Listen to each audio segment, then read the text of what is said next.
So I am Mark Shapiro, music director of Cantori, New York, and my honored guest is the composer Paul Crabtree, whose choral suite, shall we call it, choral cycle, Forgive Me, Cantori has plans to perform in March of 2022, and Paul has agreed to come and talk to us a little bit about this piece. So I was thinking, Paul, we just set the table a little bit with a few things like, where are you today?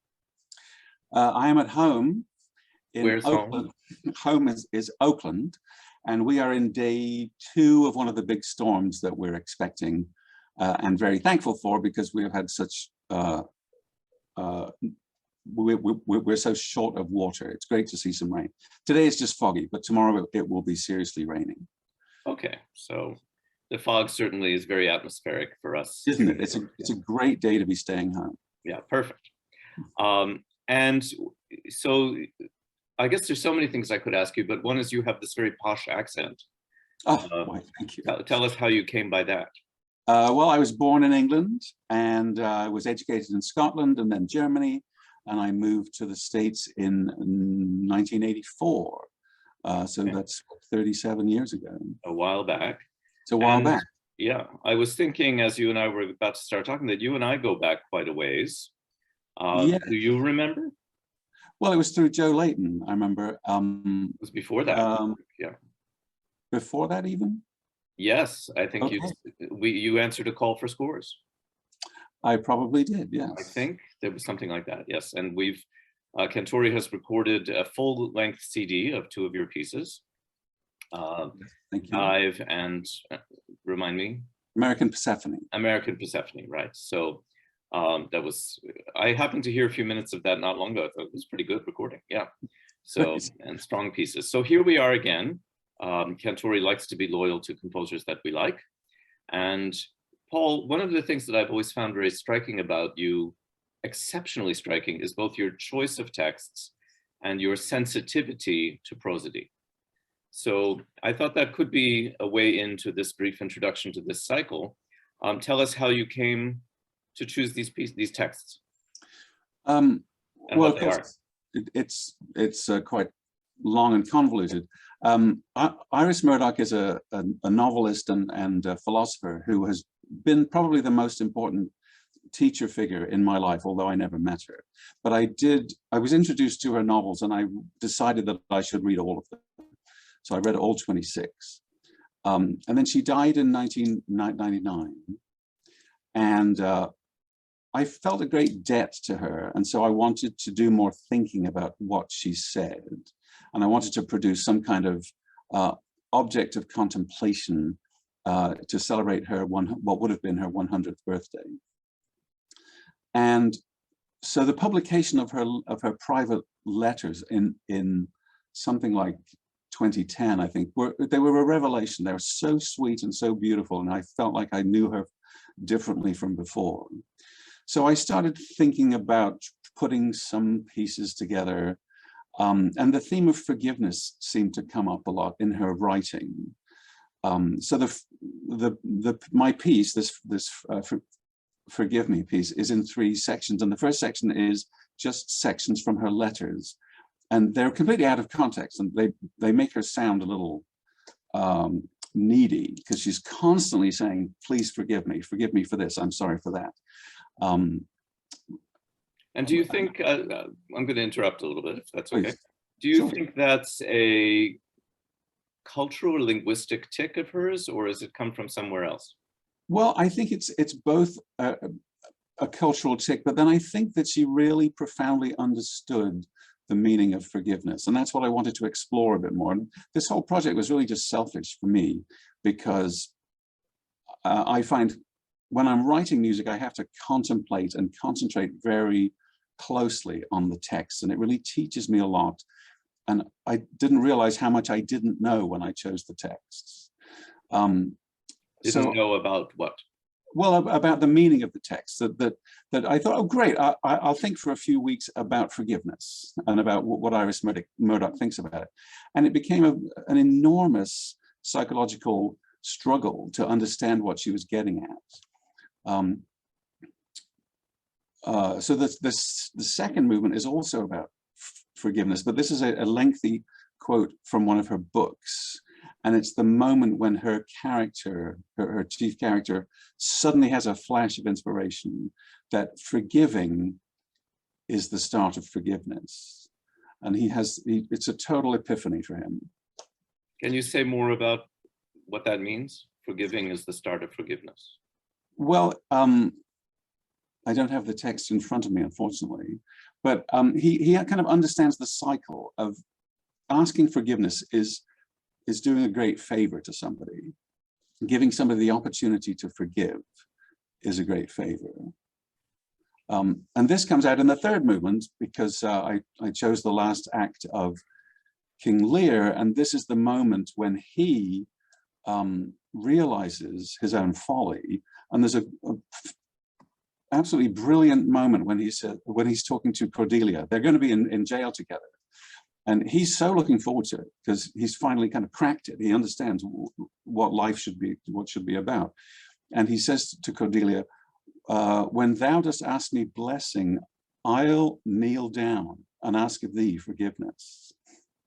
So this whole idea of the circle of forgiveness and blessing has its beginning in the Shakespeare thing. And Iris Murdoch thought King Lear was one of the greatest artifacts of Western civilization. Sorry, go ahead. Yeah. Do you think that she was drawn to this idea of forgiveness as I mean, I know she was a philosopher. So was she interested as an abstract good, or it was also personally resonant for her in her life, or both?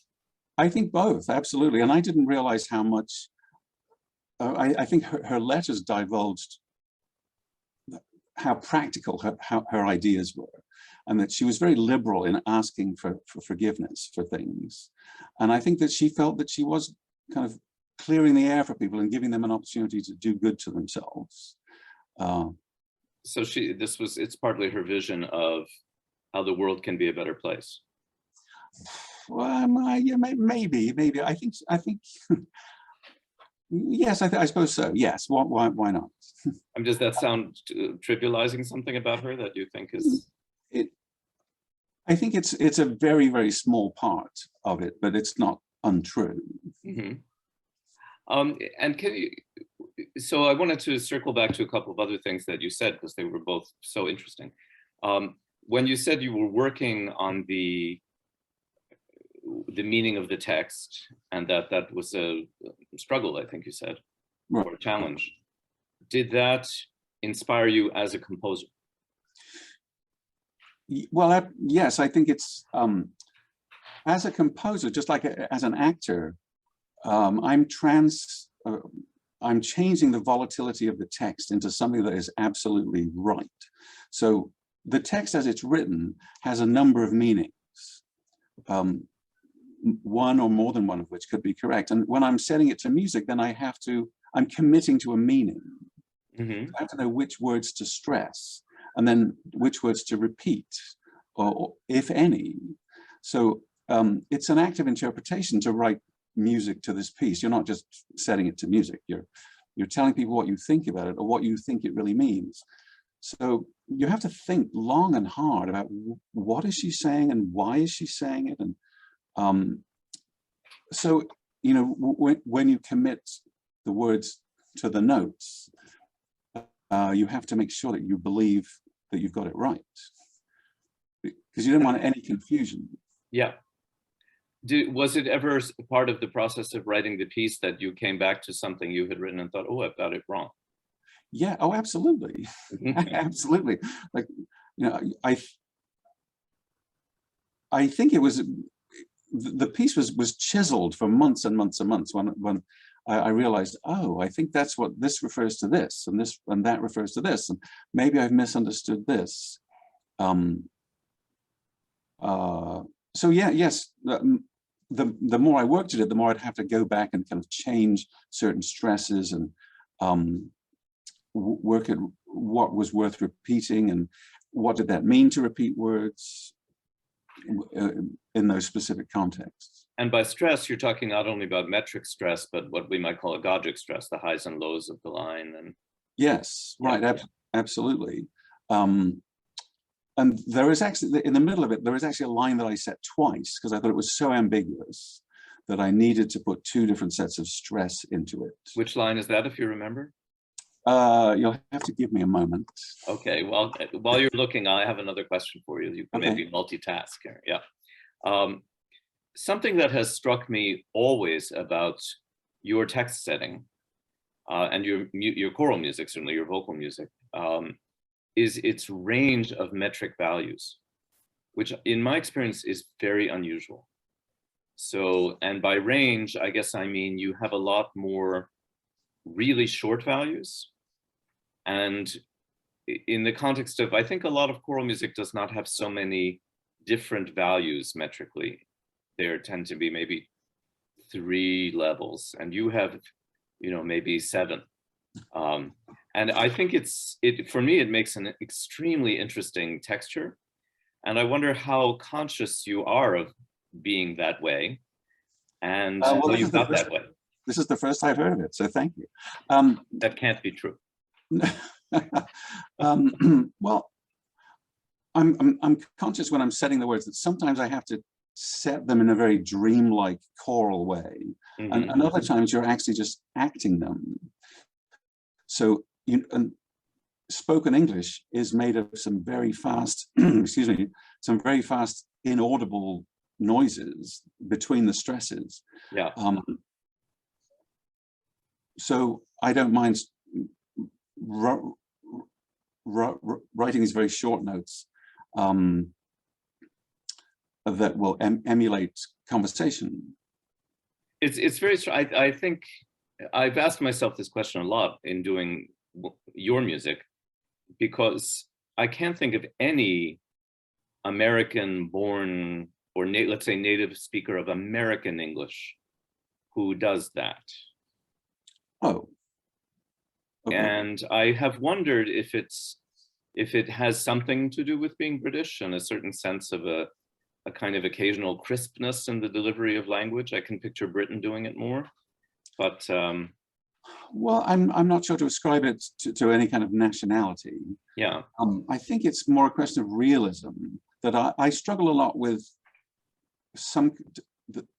the delivery of speech as some kind of realism, that you can't dwell on all the words because they're just not important. So just get rid of them and just fly through as much as you can. Now, that's interesting. If it's unnecessary. Because some of the shorter values seem to me to impart great emphasis. So in the ways I'm thinking about, let's see if I can quickly, so you were looking for a page, but that was it. Yes. That's one. That's the moment in the middle setting where Hillary, who has accidentally ingested some marijuana, has an epiphany, and he's going through his Latin verbs. Yes. In his head, and he suddenly realizes, that's it, that was it. And so clearly this is a moment of great excitement for him, and he would not in any way ever say that was it. Yeah. That would be totally wrong. So I said it in this very excited, very fast, that was it. And before this idea gets away, let's track it down. It's for what it's worth, and maybe one shouldn't say that loud, it's a real Paul Crabtree signature way of doing that. That, okay. When I've looked at your music and anybody else's music that I can think of, in English certainly, I can't think of anybody else. So okay, well, yeah. I think it's an interesting issue, that it's this issue of reality, so trying to get closer to actual real time in what you're writing. It's fascinating. So it does feel very real when we sing it. You really, yeah, there's something very vivid about such a moment. Right. Well, that's what I want. I felt like you can't string this out. This is a vital moment in his life when he finally gets it. I mean, at the time he seems to get it. Yeah. Because just a few pages later, he realizes, oh, that was all nonsense. So he goes back on the whole thing. Oh, well, Oh, so I did find that thing that I had to set twice. Yeah. And it was, I'm sorry too that you thought I was rude, though I don't think I was. Yeah. So I said, though I don't think I was, and then I also said, I don't think I was. Yep. Because I felt like I'm not quite sure what she means by this, so I don't think I was. Well, I love the way that you considered both and then found a way to use both so that we hear it both ways. Right. I think it's a very rich experience. Good, thank you. Yeah. I wonder if you know offhand, the way we have, something that is very striking about this program as a whole, with works by Robert Maggio and Ben Moore, who will also be doing these short interviews with us, is all three are prose. Right. Or largely prose. Right. And I wonder, I guess it sort of segues into the conversation from the conversation we were already having. Do you have different reflexes or preferences when you're setting poetry or prose? Yes, absolutely. Rule number one usually is don't set prose. Right. Because it's so anti-rhythmic. It has its own impossible rhythms. So I only set prose in dire need. When it's absolutely necessary to do so, that's what I will do. Because I think poetry has got a it's got a lift to itself. So you're already kind of in the realm of music. It has meter. Whereas, yes, exactly. There's a sense of the musical about it. Whereas just plain prose is dead, and you've got to rev the engines and get this thing going to achieve some kind of flight, which is often impossible, or at least extremely difficult. I found it really interesting. I hadn't really thought consciously that everything on this concert is prose. And it was interesting, I spoke so far with Rob Maggio about that. And he said for him, part of the challenge is then he's changing the meter all the time in the notation. Yes, absolutely. Yes, it doesn't have a natural repeating rhythm. Yeah. Yeah. He said to make it groove, that's what he had to do. Right. Yes. But for me, that was a great plus, because in the first movement, which is these short outbursts of Iris's writing to her friends, please forgive me, I'm sorry to burden you, I'm sorry to write so. So I distribute all of this text throughout all of the voices, and it's all simultaneous. So you can just kind of be inside her head, which is full of requests for forgiveness, and it adds to the tumble of her brain. That's what I wanted. And then it suddenly all comes together in a homophonic mass, and everybody says the same thing. And the main point of it is, she says, please forgive any hurt from my letter. I do love you. And that is the main point. So it was great to kind of try to emulate maybe the action of her thinking. And do you think, so I don't know what the chronology of these letters is, or whether you jumbled it willfully, but so Rob Maggio's piece is about August Dieter and her doctor, Alois Alzheimer. And I think Iris Murdoch also struggled with Alzheimer's disease late in her life. And yes. Was that in your mind as you assembled the text and found the delivery of them at all? I think the Alzheimer's didn't show up until much later in her life. These letters are from much earlier in her career. Okay, that's good to know. Yeah. All right, so Paul, I think we have to stop there. I know we could go on and on and on. Thank you so much for taking this time. My pleasure. My pleasure. We are very excited to get back to these pieces. We were working on them in the before times, and we are hoping against hope that all will be well, and we'll have you in New York in March. Yes, I hope so too.